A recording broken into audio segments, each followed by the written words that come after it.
Clemon beyond the গ্যালারিতে সবাইকে স্বাগত জানাচ্ছি। দেশ বিদেশের খেলাধুলার সবশেষ খবরের বিশ্লেষণ করতে হাজির হয়েছি প্রতিদিনের মতোই। আজকে আপনাদের সাথে আছি রেদওয়ান শোয়েব। দর্শক নিশ্চয়ই জানেন যে চ্যাম্পিয়ন্স লিগে গতকাল দুটি ম্যাচ হয়েছে, একেবারে দারুণ উত্তেজনার দুটি ম্যাচ ছিল এবং অনেকটা অনাকাঙ্ক্ষিত ঘটনাই ঘটে গেছে। প্রথম লেগে এগিয়ে থাকা দুদলই বাদ পড়ে গেছে কোয়ার্টার ফাইনাল থেকে, বার্সেলোনা এবং আতলেতিকো মাদ্রিদ। পিএসজি তারা 3 বছর পর সেমিফাইনালে উঠেছে এবং বরুসিয়া ডর্টমুন্ড দুর্দান্ত খেলে তারাও শেষ চার নিশ্চিত করেছে এবং পাশাপাশি আজকেও বিগ ম্যাচ রয়েছে। আর্সেনাল খেলবে ম্যানচেস্টার সিটি, রিয়াল মাদ্রিদের মতো দলগুলো। আমরা সেই বিষয়গুলো নিয়ে আলোচনা করব চ্যাম্পিয়ন্স লিগ নিয়ে। আমাদের সাথে সেই আলোচনায় আছেন ক্রীড়াঙ্গনের খুবই পরিচিত মুখ এবং জাতীয় দলের সাবেক তারকা striker Zahid Hasan Emily. Emily ভাই, আপনাকে স্বাগত আজকে আয়োজনে। এমিলি ভাই, যারা খেলার খোঁজ খবর রাখেন কিন্তু গতকালের ম্যাচ দুটো দেখতে পারেননি, তারা নিশ্চয়ই একটা ধাক্কা খেয়েছেন সকালে উঠে। বার্সেলোনার বিদায়টা, তাও আবার তাদের ঘরের মাঠে, যদিও ন্যু ক্যাম্পে খেলা হয়নি যেহেতু ন্যু ক্যাম্পের সংস্কার কাজ চলছে, তারপরও তাদের ঘরের মাঠই ছিল সেটি এবং সেখানে এরকম একটা পরাজয় আপনার কি অন্য কোনো ম্যাচের কথা মনে করিয়ে দিয়েছে কিনা? না, এটা তো অবশ্যই আপনার কথাতেই বোঝা যায়। 2015 চ্যাম্পিয়ন্স লিগের কথা যদি মনে থাকে, লুইস এনরিকে তখন এই বার্সেলোনা কোচ ছিল আর অপোনেন্ট ছিল প্যারিস সেন্ট জার্মেন। আনবিলিভেবল একটা ম্যাচ ছিল, অবিশ্বাস্য ম্যাচ ছিল। ওইটা আসলে এভাবে কামব্যাক করে বার্সেলোনা জিতবে কেউ চিন্তা করতে পারে না। আমার কাছে সেই ম্যাচের একটা রিপিট লাস্ট নাইটে আমরা দেখতে পেরেছি, যদি অনেস্টলি বলি। বাট সত্যি কথা বলতে যদি পুরো ম্যাচটা আপনি দেখেন, আমার কাছে ড্রামাটিক ম্যাচ ছিল। ম্যাচের ভিতরে অনেক কিছু ছিল যেটা নিয়ে আসলে অনেক কথা বলার রয়েছে। তো শুরুতে আমি বলবো যেটা যে বার্সেলোনার জন্য ব্যাড লাক 87 মিনিটে আসলে আর্জোর রেড কার্ডটা আমার কাছে, রেড কার্ডটা আসলে পুরো খেলা মোমেন্টামটা চেঞ্জ করে দিয়েছে এবং বার্সেলোনাকে পিছিয়ে মানে ম্যাচ শেষে আসলে এটা নিয়ে এক ধরনের অভিযোগও করেছেন এখন শাভি হার্নান্দেজ। এবং আমরা কিন্তু লক্ষ্য করলাম যে ভিআরেও শেষ পর্যন্ত যে দাবি, যে সিদ্ধান্ত ছিল রেফারির, সেটা বহাল থাকলো না। ব্যাপারটা হয়েছে যে দেখেন, এই ধরনের ম্যাচে আসলে আপনি হুট করে এই ধরনের ডিসিশন দেওয়ার আগে আপনাকে অবশ্যই চিন্তা করতে হবে, কারণ যেহেতু তারা অ্যাওয়ে ম্যাচে জিতে আসছে 3-2 গোল এবং তারা যেহেতু একটা বড় অ্যাডভান্টেজে রয়েছে এবং খেলা যদি 27 মিনিট পর্যন্ত দেখেন, রেড কার্ডের আগে পর্যন্ত আমার সাথে বেশ ভালোই কন্ট্রোল করছিল কিন্তু বার্সেলোনা। ওই 27 মিনিটের আগে পর্যন্ত কিন্তু আসলে প্যারিস সেন্ট জার্মেন তেমন কোনো অ্যাটাক করতে পারেনি। ডিফেন্সিং লাইন বলেন, মিডফিল্ড অ্যাটাকার, তারা কিন্তু বেশ ভালোভাবে হ্যান্ডেল করছিল প্যারিসকে। যেহেতু প্যারিস পিছিয়ে ছিল, তারা কিন্তু ওভারঅল অল আউট ফুটবলের জন্য আসছে, বাট সেটাকে প্রপার হ্যান্ডেল করছিল কিন্তু আপনার বার্সেলোনা। বাট ওই রেড কার্ডের পরে আমার কাছে মনে হয় যে পুরো সিনারিটা চেঞ্জ হয়ে গেছে এবং আসলে বার্সেলোনা তারপর থেকে খেলা থেকে একদম ছিটকে গিয়েছে। পুরো ম্যাচটা আসলে ডমিনেট করেছে আপনার প্যারিস সেন্ট জার্মেন। এবং আমার কাছে মনে হয় যে লুইস এনরিকে গতকালকে রাতে আমার কাছে মনে হয় পুরো চার্জ আসলে দিয়ে দিয়েছিল ওসমান ডেম্বেলের উপর। আপনি যদি দেখেন পুরো ম্যাচের কিন্তু প্রত্যেকটা খেলা মোমেন্টাম চেঞ্জ করে দিয়েছে ওসমান ডেম্বেলে, আমার ম্যান অফ দ্য ম্যাচ হয়েছে সেই ম্যাচের। এবং যেটা হয় যে রেড কার্ডের ব্যাপারটা নিয়ে একটু কথা বলতে হয় আসলে। রেফারির পার্সপেক্টিভ থেকে রেফারি হয়তো ওটাকে রেড কার্ড মনে করেছে, সে হয়তো দিয়ে দিয়েছে, ভিআরের কাছে সে যায়ওনি। বাট আপনি যদি এই ধরনের ম্যাচে আসলে যে যে প্যাটার্নে রেড কার্ডটা হয়েছে আপনি যদি দেখেন, এটা আসলে সে গোলের ভিতরে ঢুকে গিয়েছে। বাট আমার কাছে মনে হয় যে সেটা ইয়েলো কার্ড দিয়েও কিন্তু তাকে সতর্ক করা যেতে পারতো। এটা আমার প্লেয়ারের জায়গা থেকে বলছি, কারণ এই এত বড় একটা হাই ইন্টেন্সিটি ম্যাচ, এত বড় চ্যাম্পিয়ন্স লিগের এই ম্যাচ জিতলে আপনি সেমিফাইনাল কোয়ালিফাই করে ফেলবেন। সুতরাং এই ধরনের ম্যাচে আপনাকে ডিসিশন নেওয়ার আগে হয়তো, যেহেতু আপনি ভিআর সিস্টেম রয়েছে এখন, এটা কিন্তু আগের মতো না, 5 বছর আগের মতো না যে আপনি ভিআর নিয়ে আপনি চেক করে দিতে পারতেন। এবং আমার কাছে মনে হয় যে রেড কার্ডের জায়গায় ইয়েলো কার্ড দিয়ে তাকে সতর্ক করলে হয়তো ম্যাচটা হয়তো বার্সেলোনার দিকেও যেতে পারতো। আমার যেতই, কারণ বার্সেলোনা হোম ম্যাচে আমার মনে হয় না যে প্যারিস কোনোভাবে সুযোগ দিত। যেটা বলি যে 27 মিনিট আগে পর্যন্ত কিন্তু প্যারিস সেন্ট জার্মেন তেমন কিন্তু কিছুই করতে পারেনি। এবং তাদের যে গেম প্ল্যান ছিল, সেই গেম প্ল্যানে দেখেন, যেহেতু ফ্রন্ট লাইনে তাদের 3 জন স্পিডি প্লেয়ার ছিল, ওসমান ডেম্বেলে, কিলিয়ান এমবাপ্পের মতো প্লেয়াররা যেহেতু ছিল, আপনি দেখবেন যে তাদের ডিফেন্সিভ লাইন কিন্তু হাই ডিফেন্ডিং লাইন খেলেনি, বিকজ তারা পিছনে কোনো স্পেস দিচ্ছিল না। যার কারণে কিন্তু দেখবেন কিলিয়ান এমবাপ্পে সেকেন্ড হাফে গিয়ে ভালো কিছু করেছে, বাট ফার্স্ট হাফে দেখবেন একদম জিরো ছিল কিন্তু, যেটুকুই করেছে আপনার ওই পাশ থেকে আপনার ওসমান ডেম্বেলে। বাট আমার কাছে মনে হয় যে রেড কার্ডটাই পুরো খেলার আর সিনারিটা চেঞ্জ হয়ে গেছে এবং প্যারিস সেন্ট জার্মেনের দিকে সব কিছু নিয়ে গিয়েছে। জি, এবং শেষের গোল, শেষ দুইটা, যেটা একটা হচ্ছে পেনাল্টি এবং পরবর্তীতে যেটা একেবারে ফাঁকা বার পোস্ট পেয়ে গোল দিয়েছেন কিলিয়ান এমবাপ্পে। শেষ গোলটা যদি বলি, 4 জন ডি বক্সের ভেতর 4 জন বার্সার ফুটবলার এবং 4 জনই পিএসজির ফুটবলার ছিল। এবং আমি যদি যে দেম্বেলেকে যে ফাউল করায় ডি বক্সের ভেতর পেনাল্টি হলো, সেখানেও আমরা কিন্তু দেখেছি যে বার্সেলোনার প্লেয়ারদের সংখ্যাটা অনেকটা কম ছিল মানে এর পেছনে কারণটা কি আপনার কাছে মনে হয়? না দেখেন, যখন 10 জন হয়ে গিয়েছে তখনই আমার কাছে মনে হয়েছে যে বার্সেলোনা এক প্রকার ডিফেন্সিভ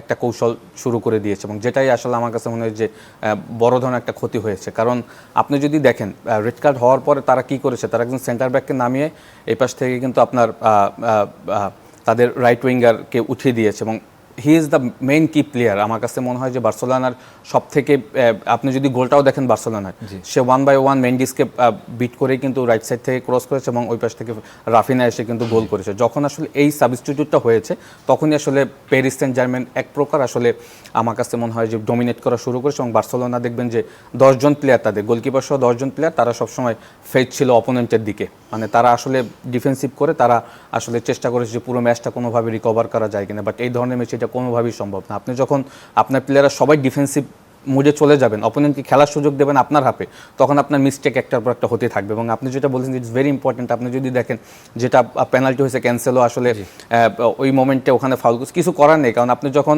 ডিফেন্সিভ করতেই থাকবেন, আমি যেটা বলছি ভুল হতেই থাকবে। এবং ওসমান ডেম্বেলের মতো ক্লেভার প্লেয়ার যখন অপোনেন্ট হিসেবে থাকবে তারা আসলে এই সুযোগগুলি নেবে।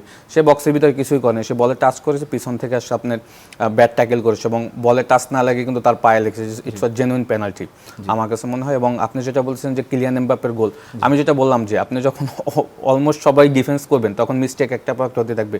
আপনার যেটা আসলে ওখানে অনেক প্লেয়ার রয়েছে বার্সেলোনার, বাট বল ক্লিয়ার করে দিয়েছে আপনার কিলিয়ান এমবাপ্পের পায়ে, এবং ওখান থেকে তো কিলিয়ান এমবাপ্পের মতো প্লেয়ার মিস করার কোনো সুযোগ নেই। যেটা বলেছি যে আসলে রেড কার্ড খাওয়ার পরে, ওই চেঞ্জটা হওয়ার পরে আমার কাছে মনে হয় যে বার্সেলোনা আসলে খেলায় কোনোভাবেই কামব্যাক করতে পারেনি। যেটা আমি আসলে কোনো টেকনিক্যাল সাইডগুলি বলবো না, বাট আমার কাছে যেটা অনেস্টলি মনে হয়েছে যে ওই সাবস্টিটিউট চেঞ্জটা আসলে না হলেও পারতো। কারণ আপনি দেখেন ফ্র্যাঙ্ক ডি ইয়ংকে যখন সেন্টার ব্যাগে নিয়ে গিয়েছিল তখন কিন্তু মোটামুটি একটা ভালো শেপ ছিল, তখন পর্যন্ত কিন্তু আপনার আর প্যারিস সেন্ট জার্মেন তেমন কোনো সুযোগ তৈরি করতে পারেনি, এবং মেন্ডিসকে এখান থেকে আপনার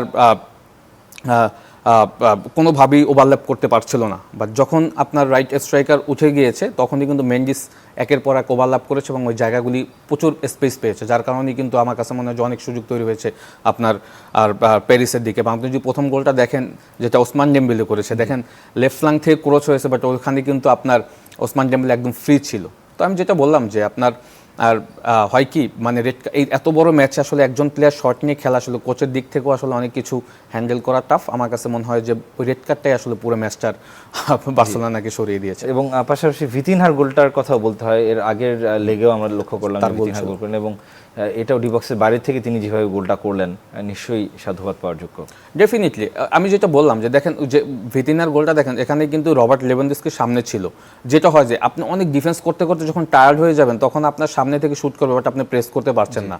ওপাশ থেকে ডিয়ং এসে প্রেস করার চেষ্টা করেছে, বাট সামনে কিন্তু রবার্ট লেভানডস্কি ছিল। রবার্ট লেভানডস্কি তো আসলে ওখানে থাকার কথা না, সে কিন্তু ওখানে চলে আসছে। বাট যেটা হয় যে 10 জন প্লেয়ারই কিন্তু তারা তাদের বক্সের সামনে ঘোরাফেরা করেছে মানে 30 মিনিটের পর থেকে। তো 60 মিনিট আসলে এত বড় ম্যাচে আপনি কতক্ষণ আটকিয়ে রাখবেন অপোনেন্টে, যখন আপনার কিলিয়ান এমবাপ্পে, ওসমান ডেম্বেলের মতো প্লেয়ার থাকবে। ইয়ামেল, যেটা বার্সেলোনা যেটা বলছে রাইট স্ট্রাইকে ইয়ামেল, আসলে ওই সাবস্টিটিউটটাও কিন্তু আপনার আমার কাছে মনে হয়েছে যে বড় একটা ক্ষতি করেছে বার্সেলোনার জন্য। কারণ ওখান থেকে যতক্ষণ পর্যন্ত ছিল মেন্ডিস কোনোভাবে ওভারল্যাপ করছিল না, এবং ওখান থেকে কিন্তু ইয়ামেল প্রচুর পেনিট্রেট করছিল। এবং এবারের মৌসুমে ইয়ামেল আমার কাছে মনে হয় যে সুপার দুর্দান্ত, একটা দারুণ প্রাপ্তি বলা যেতে পারে বার্সেলোনা। যেটা হওয়া উচিত ছিল। আমার কাছে মনে হয় যে যেটা হয় কোচেরা সবসময়, আমি মানে এটা নট অনলি গতকালকে ম্যাচে সবসময় দেখি যে ইম্পর্টেন্ট প্লেয়ার কখনো রেড কার্ড খেলে, স্পেশালি যদি আপনার ডিফেন্সিভ প্লেয়ার, তখনই সেন্টার ব্যাকের প্লেয়ার, তখনই আসলে সেন্টার ব্যাকের প্লেয়ার নামিয়ে ফ্রন্ট লাইন থেকে একজন প্লেয়ারকে শর্ট করে। বাট এইটা হয় যে গতকালকে এই চেঞ্জটা না করে যদি আমার মনে হয় ফ্র্যাঙ্ক ডি ইয়ংকে সেন্টার ব্যাকে দিয়ে ইয়ামালকে যদি ওখানে রেখে দিত, আমার কাছে মনে হয় যে অপোনেন্ট কিছুটা সময় হলেও ওকে নিয়ে ব্যস্ত থাকো, মেন্ডিস কিন্তু আসলে ওভারল্যাপ করার কোনো সুযোগই থাকতো না। এবং যেটা হয়েছে যে পরবর্তী সময় রাফিনা এবং আপনার লেভানডস্কি তেমন কোনো কিছুই করতে পারেনি, যেটা তারা তিনজন কিন্তু শুরুতেই দেখেন প্রচুর অ্যাটাক করেছে, এবং তারা কিন্তু অনেকবার এই 27 মিনিটের ভিতর কিন্তু অনেকবার তারা প্যারিস সেন্ট জার্মেন ডিফেন্সদেরকে কিন্তু বিপদে ফেলে দিয়েছে। তো আমি বলবো যে এখন হয় যে, এবং জাবি তো আপনি দেখেছেন, জাবি নিজেও কিন্তু মেজাজ গরম করে ফেলে, সে নিজেও রেড কার্ড খেয়েছে। তো এটাই আসলে আমার কাছে মনে হয় যে ম্যাচের অন্যতম কারণ ছিল। জি, জাভির কথা আপনি বলছিলেন, জাভি লিগের মাঝপথে তিনি ঘোষণা দিয়ে রেখেছেন যে এই মৌসুম পর তিনি আর বার্সেলোনায় থাকছেন না, এবং তার এই ঘোষণার পর থেকে প্রথম গতকাল ম্যাচ হারলো, সব কম্পিটিশন মিলিয়ে লিগেও এর ঘোষণার পর থেকে আসলে হারেনি। জাভি কতটা ইম্পর্টেন্স রাখেন বার্সেলোনার ক্ষেত্রে? না, জাবির ইম্পর্টেন্সই ছিল দেখেই কিন্তু তাকে কোচ করা হয়েছে উইদিন শর্ট টাইমের ভিতর। আমার কাছে মনে হয় যে জাভি দেখেন একজন কোচ এসেই কিন্তু রাতারাতি একটা দলের চেঞ্জ করতে পারবে না, যেখানে আপনার দলের অনেক ইম্পর্টেন্ট প্লেয়ার আপনাকে ছেড়ে চলে গিয়েছে। লিওনেল মেসি, লুইস সুয়ারেজ, নেইমারের মতো প্লেয়াররা কিন্তু একসময় বার্সেলোনাকে অনেক ট্রফি দিয়েছে, অনেক কিছু দিয়েছে। তো সেখান থেকে এই ধরনের ওয়ার্ল্ড ক্লাস প্লেয়ার যখন অ্যাবসেন্স থাকে, তখন যত বড় কোচই হাক না কেন, একটা দলকে আসলে দল হিসাবে রূপান্তরিত করতে কিন্তু সময় লাগবে। ইভেন আপনি যদি জানেন, আমি সবসময় বলেছি যে মেসি, সুয়ারেজ, নেইমার যাওয়ার পরে জেরার্ড পিকে, তারপর আপনার পুয়েল যখন খেলেছে তখন পুয়েল সেন্টার ব্যাকে কিন্তু পিকের সাথে কিন্তু ফিক্সড একটা সেন্টার ব্যাক কিন্তু অনেক দিন ধরে অ্যাবসেন্ট ছিল। ওই জায়গাগুলি কিন্তু অ্যাবসেন্স রয়েই গিয়েছে। ওয়ার্ল্ড ক্লাস কিন্তু তেমন কোনো আপনার দেখবেন যে সেন্টার ব্যাক কিন্তু বার্সেলোনাতে ছিল না। এরিক গার্সিয়া আসলে ইনজুরির কারণে অনেক দিন খেলতে পারে নাই। আরোজো রয়েছে, সেও রেগুলার ছিল না, মাঝে মাঝে ইনজুরি। তো সেন্টার ব্যাক জায়গাটা কিন্তু সবসময়ের জন্য বার্সেলোনার একটা ল্যাকিং ছিল। তো ওই জায়গাগুলি রিকভার করতে করতে তো একটা সময় লাগবে। তো যেটা হয় যে এই ধরনের ক্লাবগুলো আসলে সবসময় সাকসেসের জন্য খেলে, চ্যাম্পিয়নশিপের জন্য খেলে। যখন আপনি সেটা দিতে না পারবেন, তখন কোচ আসলে তারা কোচকে চাপের ভিতর থাকবে। এবং আমার কাছে মনে হয় লাস্ট নাইটের পর আমার মনে হয় যে বার্সেলোনা হয়তো জাভিকে এক প্রকার তারা হয়তো মাথা থেকে ছেড়েই দিয়েছে। আমি থিঙ্ক, আমি জানি না, বাট যেটা হতেছে যে জাভির কিন্তু একটা ভালো, আবার সে যখন বলেছে তারপর থেকে কিন্তু 10 ম্যাচ সে হারেনি এবং সে ভালোভাবে রিকভার করেছিল। এখন যেটা হয় যে এই চ্যাম্পিয়ন্স লিগেই, যেহেতু তারা লিগ রেসে নাই, চ্যাম্পিয়ন্স লিগটাই কিন্তু তাদের মেইন ফোকাসে ছিল এবং সেটাও কিন্তু তারা বেশ ভালোভাবে করছিল। ট্রফি শূন্য আসলে সিজন পার করতে যাচ্ছে। ইভেন এও ম্যাচও কিন্তু তারা 3-2 গোলে জিতে এসে কিন্তু তারা ভালো একটা শেপে ছিল। বাট গতকালকে ম্যাচের পর আবার আমার কাছে মনে হয় যে একই সময় আরো একটা ম্যাচ হয়েছে বরুশিয়া এবং আতলেতিকো মাদ্রিদ। সেই ম্যাচটাতেও আতলেতিকো মাদ্রিদ তাদের ঘরের মাঠে মেট্রোপলিটানোয় তারা 2-1 গোলে গিয়েছিল। ও গতকাল একটা সময় মনে হচ্ছিল যে হয়তোবা আতলেতিকো মাদ্রিদ উতরে যাবে, কিন্তু শেষ মুহূর্তে আর সেটা সম্ভব হয়নি সিগনাল ইদুনা পার্কে। আমরা সেই ম্যাচটি নিয়ে একটু আলোচনা করবো। তো এমিলি ভাই, যেটা বলছিলাম যে বরুশিয়া এবং আতলেতিকো মাদ্রিদের মধ্যকার ম্যাচ, আতলেতিকো মাদ্রিদ তারা প্রথম লেগে তারা জয় পেয়েছিল 2-1 গোলে এবং গতকাল একটা সময় মনে হচ্ছিল যে তারা হয়তোবা শেষ 4 নিশ্চিত করবে, কিন্তু শেষ পর্যন্ত শেষ 3 মিনিটের মধ্যে 2 গোল দিয়ে একেবারে হিসাব নিকাশ উল্টে দেয় বরুশিয়া। কেমন দেখলেন এই ম্যাচটি? এটা তো আমার কাছে মনে হয় যে হাই এক্সাইটিং ম্যাচ রয়েছে এবং দুইটা ম্যাচের প্যাটার্ন কিন্তু একই রকম। অনেক গোল হয়েছে 2 ম্যাচে, প্রায় 20টা গোল হয়েছে হোম অ্যান্ড অ্যাওয়ে ম্যাচে মিলে 2টা ম্যাচে। তো এটা তো বোঝা যায় যে আসলে 2টা ম্যাচই কতটা আগ্রাসী খেলা হয়েছে। এবং যেটা হয়েছে যে আমি আসলে 2টা ম্যাচ তো একসাথে দেখা সম্ভব না। যখন বার্সেলোনা ম্যাচ দেখছিলাম, মাঝে মাঝে স্কোর দেখলাম, যে ফার্স্টেই দেখলাম যে 2 গোলে আসলে পিছিয়ে গেছে আপনার অ্যাথলেটিকো মাদ্রিদ। পরে আবার শিফট করে দেখি যে ম্যাচ 2-2 গোলে ড্র, আবার 2 মিনিট পর দেখি 4-2 হয়ে গেছে। মানে আমার কাছে মনে হয় যে অনেক এক্সাইটিং ম্যাচ ছিল। এবং যেটা হয় যে সিমিওনির মতো কোচ যখন আসলে অ্যাথলেটিকো মাদ্রিদে ছিল, তখন আমরা ধরে নিয়েছিলাম যে আপনার যেহেতু তারা হোম ম্যাচ জিতেছে, অ্যাওয়ে ম্যাচে হয়তো তারা ডিফেন্সিভ কৌশল খেলে হয়তো ম্যাচটা কোনোভাবে বের করে নেবে। সিমিওনে যেটা করে থাকেন সবসময় আসলে ডিফেন্স। এবং চ্যাম্পিয়ন্স লিগের জন্য কিন্তু সিমিওন একটা বড় ফ্যাক্ট সব সময়ের জন্যই, যে দলই থাকুক না কেন তার কাছে। এবং সেটা সে হোম ম্যাচে করে দেখিয়েছে এবং তার স্কোয়াডের অনেক প্লেয়ার রয়েছে যারা আসলে চ্যাম্পিয়ন্স লিগ খেলার অনেক এক্সপিরিয়েন্স রয়েছে। যদি গ্রিজম্যানের কথাই বলি, অনেক এক্সপিরিয়েন্স তার রয়েছে। এবং আমার কাছে মনে হয় যে গতকালকে ম্যাচ যদি দেখেন, বরুশিয়া ডর্টমুন্ড, আমার কাছে মনে হয় যে তাদের সাপোর্টারদের যে বড় একটা সাপোর্ট তাদের হোম ম্যাচে, ওই সাপোর্টের কারণেই আমার কাছে মনে হয় যে পুরো ম্যাচের প্যাটার্ন তারা চেঞ্জ করে দিয়েছে। কারণ তারা কিন্তু শুরুতেই আসলে দেখবেন যে এমন প্রেশার দিয়ে কিন্তু তারা গোল করেছে এবং খেলাটা তাদের ভিতরে নিয়ে নিয়েছে। এবং যদিও তারা একটা ওন গোল রিসিভ করেছে, বাট ওইটা না হলে আমার কাছে মনে হয় যে ম্যাচের ফলাফল আর আগেই বরুশিয়া ডর্টমুন্ড শেষ করে ফেলতে পারতো। বাট আমার কাছে মনে হয় খুব হাই এক্সাইটিং ম্যাচ ছিল এবং বরুশিয়া ডর্টমুন্ডের সবসময়ের জন্য একটা অ্যাডভান্টেজ তাদের দর্শক। এবং তাদের হোম ম্যাচে আসলে অপোনেন্ট যতই ভালো থাক না কেন, তাদের হোম ম্যাচে তাদেরকে হারানো ভেরি ডিফিকাল্ট, সেটা চ্যাম্পিয়ন্স লিগ হোক বা লিগ ম্যাচের হোক। জি, আজকে একটা বিগ ম্যাচ রয়েছে, সবচেয়ে সফলতম দল চ্যাম্পিয়ন্স লিগের রিয়াল মাদ্রিদ এবং বর্তমান রানিং চ্যাম্পিয়ন ম্যান সিটি, এই 2 দলের লড়াই। এবং প্রথম লেগে যেটা বার্নেবুতে হয়েছিল 3-3 গোলে ড্র হয়েছিল, সেই ম্যাচটা তো আসলে একটা দারুণ উপভোগ্য ম্যাচ ছিল, আমরা লক্ষ্য করেছি। এই ম্যাচটাকে ঘিরে আপনার কাছে কি মনে হয়? এবং অনেকেই ধারণা করছেন যে অনেকটা অঘোষিত ফাইনালি এই ম্যাচটি, যারা জিতবে তারা অনেকটা ফাইনাল নিশ্চিতই হয়ে যাবে তাদের। আপনার কাছে কি মনে হয়? এবং ম্যান সিটিতে আমরা লক্ষ্য করলাম যে কাইল ওয়াকার কিংবা কেভিন ডি ব্রুইনাদের মতো গুরুত্বপূর্ণ ফুটবলার সুস্থ হয়ে উঠেছেন, তারা হয়তোবা এই ম্যাচে আমরা তাদের লক্ষ্য করতে পারি। সেটা রিয়াল মাদ্রিদের জন্য কতটুকু আসলে চিন্তার কারণ? এবং যেহেতু এই ইতিহাসে কখনোই জিততে পারেনি, আমরা এর আগের মৌসুমে দেখেছি 4-0 গোলে বিধ্বস্ত হতে রিয়াল মাদ্রিদের মতো দলকে, কি মনে হচ্ছে এই ম্যাচকে ঘিরে? দেখেন দুইটা আসলে দুই প্যাটার্নের টিম। চ্যাম্পিয়ন্স লিগের হিস্ট্রিতে যদি রিয়াল মাদ্রিদের কথা বলি, তাদেরকে নিয়ে প্রেডিকশন করা so tough.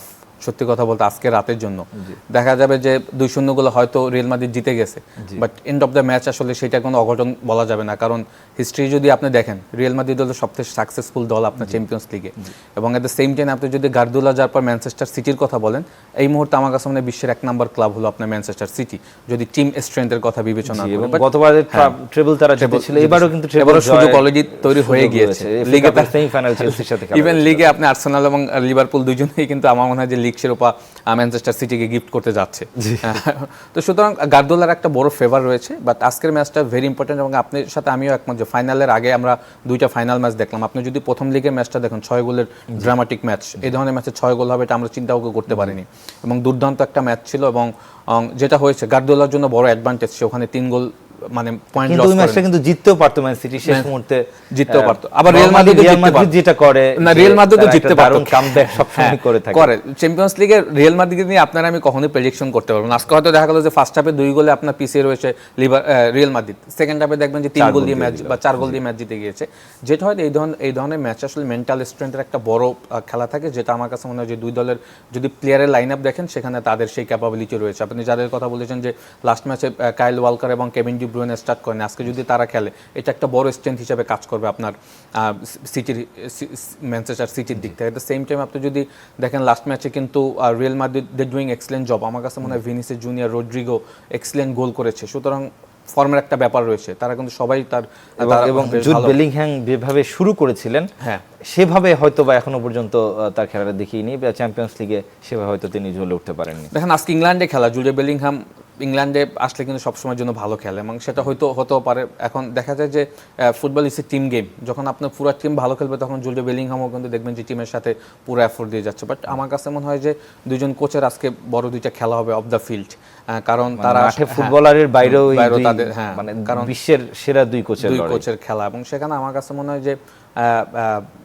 Guardiola very sensitive, এবং আমার কাছে মনে হয় মানে এই ধরনের ম্যাচ কিভাবে হ্যান্ডেল করতে হয় তার থেকে ভালো কেউ জানে না। অ্যাট দ্য সেম টাইম আঞ্চলিকদের কথা যদি বলি, তার তো চ্যাম্পিয়ন্স লিগ জেতা মানে আমার কাছে মনে হয় যে সে খুব ভালো করে জানে কিভাবে, হ্যাঁ, অভ্যাসে পরিণত। সুতরাং আমি মনে করি যে একটা ভালো এক্সাইটিং ম্যাচ হতে যাচ্ছে, এবং আমার কাছে মনে হয় যেটা আপনি বলছেন যে ফাইনালের আগে আমরা আজকে একটা ফাইনাল দেবো, কারণ আজকেই তো নির্ধারণ হবে সেমিফাইনালে কারা যাচ্ছে। এবং আমার কাছে মনে হয় যে এই দুইটা দল থেকে হয়তো চ্যাম্পিয়ন্স লিগের ফাইনাল এবং চ্যাম্পিয়ন হয়তো আমরা এই দুইটা দল থেকে কাউকে, যদি মানে স্ট্রেংথের দিক থেকে বিবেচনা করি দুইটা দলের, মানে এখন যারা রয়েছে চ্যাম্পিয়ন্স লিগে, Paris Saint Germain already semifinal qualify করেছে, আজকে আর্সেনাল বায়ার্ন হয়তো কোয়ালিফাই করতে পারে, আর্সেনালই করতে পারে। বাট আমার কাছে মনে হয় যে এই গ্রুপ থেকে এই দুটো দল থেকেই হয়তো আমরা চ্যাম্পিয়ন্স লিগের চ্যাম্পিয়ন পাবো। তো সুতরাং আমি বলব যে আজকের ম্যাচটা অবশ্যই ফাইনালের মতো হবে, বাট আমার কাছে মনে হয় যে স্ট্রেংথের দিক থেকে বিবেচনা করলে কিছুটা হলো ম্যান সিটি এগিয়ে থাকবে, কারণ হোমের একটা বড় অ্যাডভান্টেজ আপনাকে রয়েছেই। এবং আপনি যেটা বললেন, ইটস ট্রু যে কেভিন ডি ব্রুইনে এবং কাইল ওয়ালকার যদি টিমের সাথে ইনক্লুড হয়, তারা যে স্টার্টিং 11-এ শুরু করে, এটা আর একটা বড় স্ট্রেংথ হিসেবে কাজ করবে আপনার সিটির। আরও একটি ম্যাচ রয়েছে, আপনি বলছেন যে আর্সেনাল এবং বায়ার্ন মিউনিখ। আর্সেনাল 2-0 গোলে এগিয়ে থাকার পরও তাদের ঘরের মাঠে তারা 2-2 গোলে ড্র করেছিল বায়ার্ন মিউনিখের সাথে, এবং আলিয়াঞ্জ অ্যারেনায় খেলা, আলিয়াঞ্জ অ্যারেনায় সব সময় বায়ার্ন মিউনিখ যে কোনো দলের জন্যই আসলে বিভীষিকার নাম।